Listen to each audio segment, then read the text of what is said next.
আসসালামু আলাইকুম ওয়া রাহমাতুল্লাহি ওয়া বারাকাতুহু নাহমাদুহু ওয়া নুসাল্লি ওয়া নুসাল্লিমু আলা রাসূলিল কারীম আম্মা বাদ। প্রিয় মাদ্রাসা পড়ুয়া ভাই ও বোনেরা, সকলকে দরসে জালালেন শরীফ পর্ব 2 স্বাগত জানাচ্ছি। আজকে আমরা আলোচনা করব ইনশাআল্লাহ উলামায়ে কেরামের দৃষ্টিতে তাফসীর বলতে কি বোঝানো হয়, তাফসীর শব্দের পারিভাষিক বিশ্লেষণ কি,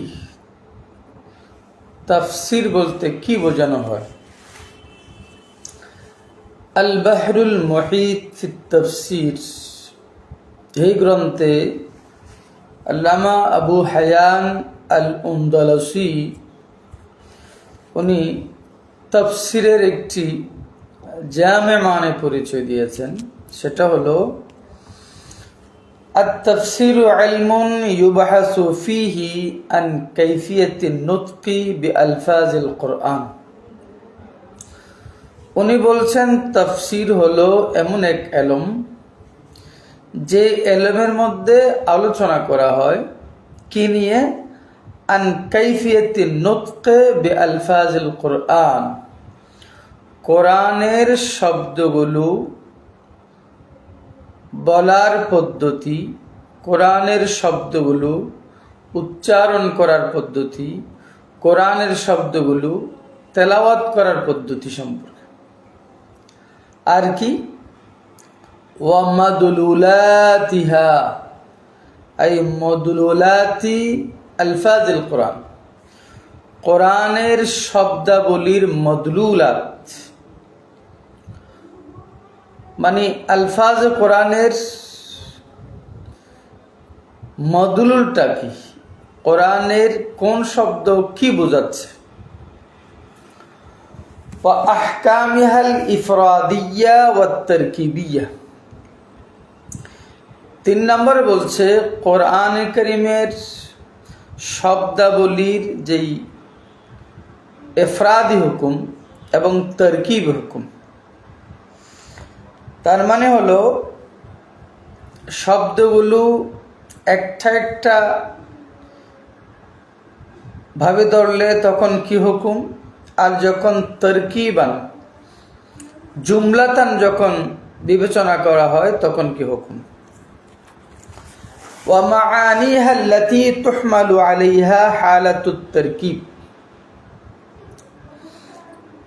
ওয়া মাআনিহা কোরআনের আলফাজ, কোরআনের শব্দাবলীর ওই সকল মানা, আল্লাতী তুহমালু আলাইহা যেই মানাগুলোর উপর শব্দকে বহন করা হয়, হামল করা হয়, আল্লাতী তুহমালু আলাইহা যেই অর্থের দিকে বহন করে নিয়ে যায়, কে নিয়ে যায়, হালাতুত তারকিব, তারকিবি হালত। ওয়া তাতিম্মাতিন লিযালিকা, এবং যে এলের মধ্যে এই সব কিছুর পরিপূর্ণতা সম্পর্কে, এই সব কিছুর পূর্ণতা সম্পর্কে, এই সব কিছুর পরিশিষ্ট সম্পর্কে আলোচনা করা হয়। তো উনি ওনার এই তারিফটাকে একটু ব্যাখ্যা করেছেন। বলছে, আমি যে বলেছি ইউবহাসু ফীহি আন কাইফিয়াতিন নুতকি বিআলফাজিল কুরআন, ইলমে তাফসীর বলা হয় এমন ইলম যে ইলমের মধ্যে কোরআনের শব্দাবলী উচ্চারণ করার পদ্ধতি, কোরআনের শব্দাবলী বলার পদ্ধতি সম্পর্কে আলোচনা করা হয়। এটার দ্বারা কি বোঝানো হয়েছে, বলছে এটার দ্বারা বোঝানো হয়েছে হাদা হুয়া ইলমুল কিরাআত। এটা দ্বারা বোঝানো হয়েছে তাফসীর মানে তাফসীরের মধ্যে একটা অংশ হলো ইলমুল কিরাআত।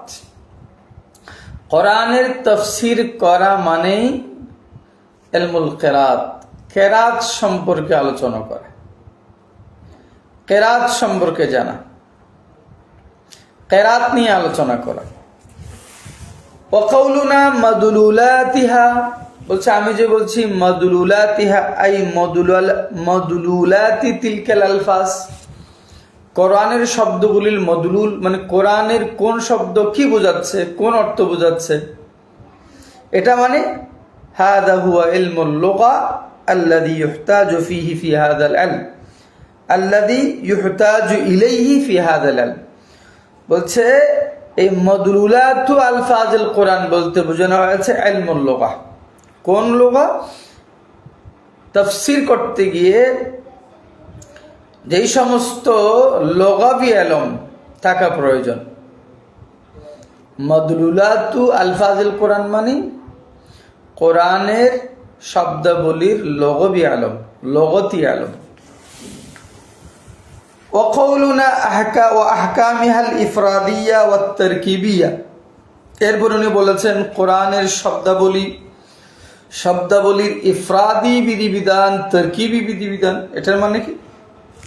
এর মানে হলো হাদা ইয়াশমুলু ইলমাত তাসরিফ, ইলমে তাফসীরের মধ্যে ইলমে সরফ আছে, ইলমে তাসরিফ আছে, ইলমে সরফ আছে। কোরআনের শব্দাবলী তাফসীর করার মধ্যে কোরআনের শব্দাবলীর মাদ্দা, তার সূরত, ইদগাম, ইকলাব, তা'লিল, ইলাল, এগুলো সম্পর্কে আলোচনা করতে হবে। ওয়া ইলমুল ইরাব, ইলমুল ইরাব, ইলমুল ইরাব মানে আমরা সহজে বুঝাই ইলমুন নাহবি। এরাবটা এখানে এরাব কি জের হবে না জবর হবে না পেশ হবে, এবং এগুলো কি মুআরাব হিসেবে হচ্ছে না মাবনি হিসেবে হচ্ছে। ওয়া ইলমুল বায়ান ওয়া ইলমুল বাদি, ইলমে তাফসীরের মধ্যে আলোচনা হবে ইলমুল বায়ান, ইলমুল বাদি মানে ইলমুল বালাগত। তাহলে ইলমু তাফসীর বলতে ইলমুল বায়ান, ইলমুল বাদিও আছে।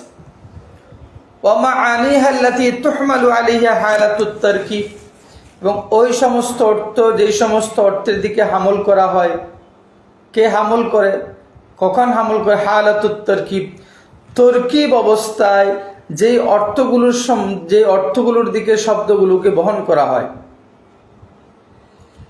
এটা বলতে কি বোঝানো হয়েছে? বলছি ইয়াশমুলু মা দালালাতু আলাইহি বিল হাকিকা ওয়া মা দালালাতু আলাইহি বিল মাজাজ। এটার দ্বারা বোঝানো হয়েছে এই কোরআনের অর্থটি তরকিবান জুমলাতান যে আমরা অর্থ করব, এটাকে হাকিক অর্থ নিব নাকি মাজাজি অর্থ নিব। এখান থেকে কোরআনের এই জুমলা থেকে কি হাকিকি অর্থ উঠবে নাকি মাজাজি অর্থ উঠবে? ফাইন্নাত তারকিবা, কারণ যখন আমরা শব্দগুলোকে মিলাবো, তরকিবের মধ্যে নিয়ে যাব, জুমলাতান তরকিবান করব, কদ ইয়াক্তাজি বিযাহিরি শাইয়্যান, কোরআনের শব্দগুলো তরকিব করার পর মিলানোর পর দেখা যাচ্ছে এই আয়াতের বাহ্যিক একটা অর্থ আছে, ওয়া ইয়াসুদ্দু আনিল হামল আলা যাহিরি সাদ্দুন, কিন্তু এই বাহ্যিক অর্থ নেওয়ার ক্ষেত্রে প্রতিবন্ধকতা এসেছে, এমন একটা বাধা প্রদানকারী আসছে যে না, এই শব্দের বা এই জুমলার বা এই আয়াতের হাকিক অর্থ নেওয়া যাবে না। ফায়াহতাজু লিআজালি যালিকা আন ইউহমালা আলা গায়রি যাহির, তখন এই আয়াতের অর্থটা জাহির অর্থ না নিয়ে গায়রে জাহির দিকে নিয়ে যাওয়া হয়, ওহুয়াল মাজাজ, সেটা হলো মাজাজ। তাহলে ইলমে তাফসীর মানে হলো ইলমে তাফসীরের মধ্যে মাজাজ এবং হাকিকত, এটার আলোচনা করতে হবে। ইলমে তাফসীরের মধ্যে এই আয়াতটা কি তার মানে হাকিকি বুঝাবে নাকি মানে মাজাজ বুঝাবে? এরপরে বলা হচ্ছে ওয়াকাউলুনা তাতিম্মাতিন লিযালিকা, এবং এই সব কিছুর পূর্ণতা, পরিপূর্ণতা, পরিশিষ্টতা, এটা কি? যেটা হলো ওহুয়া মারিফাতুন নাসখ। ইলমে তাফসীর মানে ইলমে তাফসীরের মধ্যে একটা বিষয় হলো নাসখ চিনা, নাসিখ মানসুখ, এই আয়াতটার নসখ হয়েছে কিনা, এই আয়াতের তেলাওয়াত নসখ হয়েছে কিনা, এই আয়াতের হুকুম নসখ হয়েছে কিনা, নাকি বলবৎ আছে। যদি নসখ হয়ে যায় তাহলে নাসিখ কোনটা, মানসুখ কোনটা। ওয়া সাবাবিন নুজুল, এবং সাবাবে নজুল জানা, সাবাবে নজুল সম্পর্কে আলোচনা করা। তফসির করতে গেলে, কোনো আয়াতের তফসির করতে গেলে, কোনো সূরার তফসির করতে গেলে শানে নজুল জানতে হবে। কারণ কিছু আয়াত, অনেক সূরা, অনেক আয়াত নাজিল হওয়ার প্রেক্ষাপট রয়েছে। এই প্রেক্ষাপটটা যদি জানা না থাকে তাহলে তার তফসিরটা বোঝা, তার মফহুমটা বোঝা কঠিন হয়ে যায়। কোন প্রেক্ষাপটে আয়াতটি নাজিল হয়েছে, বা কোন প্রেক্ষাপটে এই আয়াতগুলো নাজিল হয়েছে, বা কোন প্রেক্ষাপটে এই সূরা নাজিল হয়েছে, এটা জানতে হবে। এটা না জানলে এটা তফসির করা কঠিন হয়ে যায়। ওয়াকিসাতিন তুআদ্দিহু বা'দা মা উবহিমা ফিল কোরআন। কোরআনে কারীমের মধ্যে কিছু জটিল বিষয় আছে, যেই জটিল বিষয়কে জানতে হলে কোন ঘটনার প্রেক্ষিতে এই আয়াতগুলো নাজিল হয়েছে, বা এই আয়াত নাজিল হয়েছে, বা এই সূরা নাজিল হয়েছে, সেই ঘটনা যদি জানা না থাকে, যে ঘটনা সম্পর্কে যদি এলম না থাকে, তাহলে ওই সূরা বা ওই আয়াত বা ওই আয়াতগুলোর বিষয়গুলো বোঝা জটিল হয়ে যায়। সেই জন্য তাফসীর বলতে বলছে নাসখ জানতে হবে, সাবাবে নুজুল জানতে হবে। যেই ঘটনাকে কেন্দ্র করে আয়াত বা আয়াতগুলো বা সূরা নাজিল হয়েছে, যেই ঘটনাটা জানা না থাকলে আয়াতটির অর্থটা বোঝা কঠিন হয়ে যায়, সূরার মফহুমটা বোঝা কঠিন হয়ে যায়, আয়াতগুলোর মর্ম বোঝা কঠিন হয়ে যায়, ওই কিচ্ছাটাও জানা থাকতে হবে, ওই ঘটনাটাও জানা থাকতে হবে। তাহলে ইমাম আবু হায়ান আল আন্দালুসি উনি ইলমে তাফসীর বলতে কি বোঝানো হয়েছে, বলছে ইলমে তাফসীর মানে হচ্ছে যার মধ্যে ইলমুল কিরাতের আলোচনা থাকবে, ইলমুল লুগাতের আলোচনা থাকবে, ইলমুস সারফের আলোচনা থাকবে, ইলমুন নাহু বা ইলমুল ইরাবের আলোচনা থাকবে, ইলমুল বায়ানের আলোচনা থাকবে, ইলমুল বাদির আলোচনা থাকবে, হাকিকতের আলোচনা থাকবে, মাজাজ নিয়ে আলোচনা থাকবে, এবং নাসখ জানতে হবে, শানে নজুল জানতে হবে। যেই ঘটনাকে কেন্দ্র করে সূরা বা আয়াত সমূহ নাজিল করা হয়েছে, এগুলো জানতে হবে। এই সব কিছুর সমষ্টির নাম হচ্ছে তাফসীর। এরপরে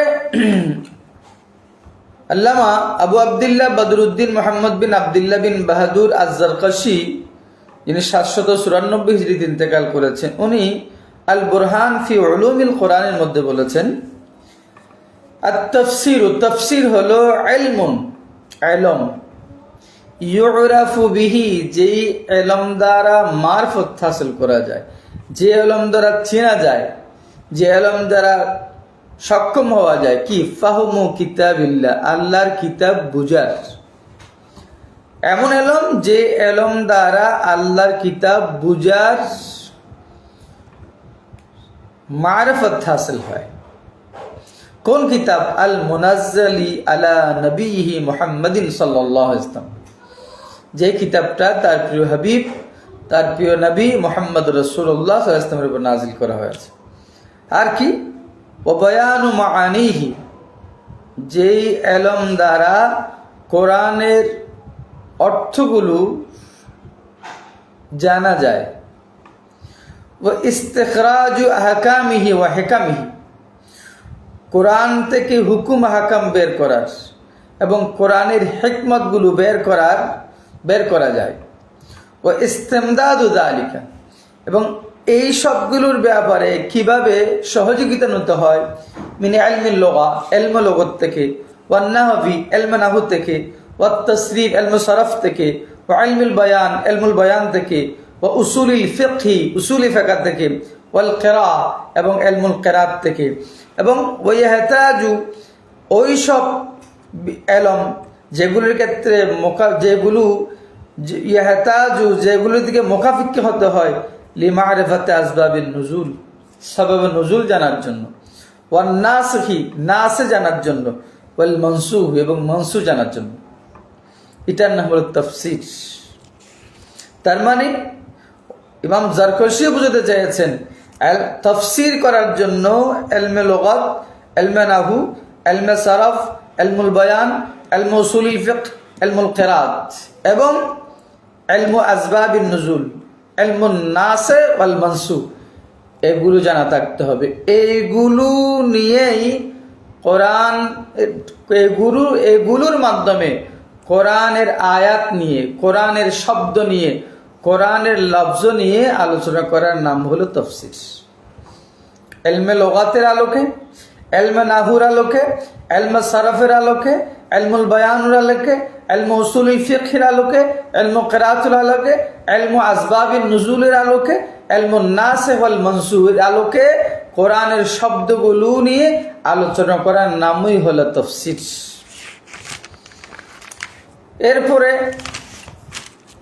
আল্লামা ইমাম জালালউদ্দিন সুয়ুতী আলাইহির রাহমা ও বলেছেন, হুয়া ইলমুন ইউবাহাসু ফীহি, তাফসীর হলো এমন ইলম যে ইলমের মধ্যে আলোচনা করা হয় আন আহওয়ালিল কোরআনিল আজিজ, কোরআনে আজিজের হালাত নিয়ে, অবস্থা নিয়ে, মিন হাইসু দালালাতিহি আলা মুরাদিহি, কোরআনের কোন হালত, কোন অবস্থা, কোন মুরাদ, কোরআনের কোন আয়াতের কি মুরাদ, কোন লফজের কি মুরাদ, কোন শব্দের কি মুরাদ,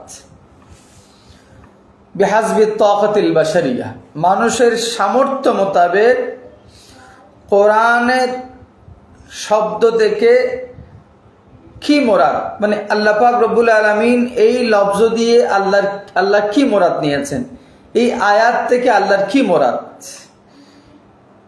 এই ব্যাপারে কোরআনের অবস্থা নিয়ে আলোচনা করা হয় যে ইলমের মধ্যে, সে ইলমের নাম হলো ইলমে তাফসীর। আবজাদুল উলুমের মধ্যে বলা হয়েছে হুয়া ইলমুন, এমন একটি ইলম বাহিসুন যে ইলমটা আলোচনা করে আন মানা নাজমিল কোরআন, কোরআনের শব্দের অর্থ নিয়ে, বিহাসবি তাকাতিল বাশারিয়া, মানুষের সামর্থ্য মোতাবেক। আল্লাহ মানুষকে যতটুকু তাকত দিয়েছেন, জ্ঞান বুদ্ধি দিয়েছেন, ইলম আকল দিয়েছেন, তারই আলোকে কোরআনের শব্দের অর্থ নিয়ে যে ইলমটা আলোচনা করে।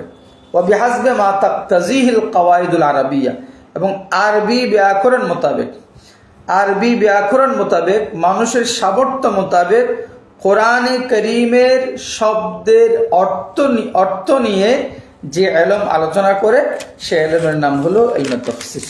তাহলে আজকে আমরা এতটুকু জানাচ্ছি তাফসীর বলতে কি বোঝানো হয়েছে। তাফসীর বলতে আমি আবারও বলছি, ইলমুল কিরাআত, ইলমুল লুগাত, ইলমুস সারফ, ইলমুন নাহু, ইলমুল বদি, ইলমুল বায়ান, ইলমুল হাকিকত, ইলমুল মাজাজ, ইলমু আসবাবিন নুজুল, ইলমুন নাসিখ ওয়াল মানসুখ, এই সব ইলমের আলোকে, এই সব ইলমের ভিত্তিতে কোরআনে কারীমের হালাত নিয়ে, কোরআনে কারীমের লফজ নিয়ে, কোরআনে কারীমের শব্দ নিয়ে, কোরআনে কারীমের আহওয়াল নিয়ে, কোরআন কারীমের আলফাজ নিয়ে, কোরআনে কারীমের